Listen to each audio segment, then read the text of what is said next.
È l'edizione di Venezia, ben ritrovati con le informazioni. In primo piano di nuovo l'allarme sicurezza a Portogruaro. In pochi giorni sono stati messi a segno diversi colpi in esercizi commerciali, abitazioni private, auto parcheggiate. Così le associazioni di categoria, Confartigianato in testa, chiedono più pattuglie sulle strade ma anche maggiore videosorveglianza. La cronaca nel nostro primo servizio.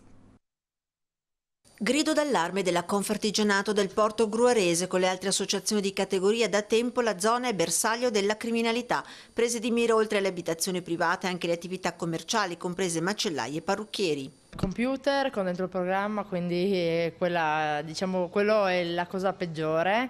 Poi la porta me l'hanno sforzata.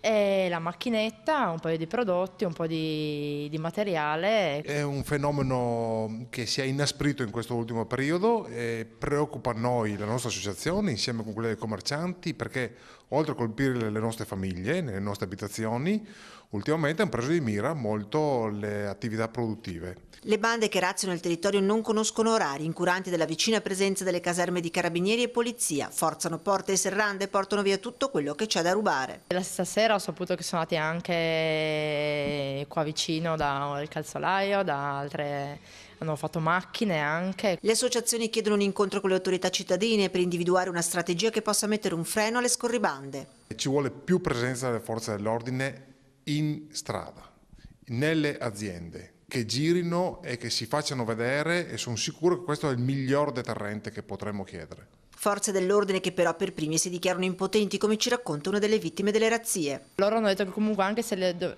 avessero beccate nel mentre non avrebbero potuto fare niente, cioè le avrebbero portate in caserma e dopo li avrebbero rilasciati come niente fosse. Il sindaco di Portogruaro dal canto suo si è già attivato con il prefetto per un lavoro sinergico tra tutte le forze dell'ordine. Il prefetto ha garantito di aumentare non tanto il numero di organico del personale, ma in questo momento di aumentare le presenze delle forze di polizia.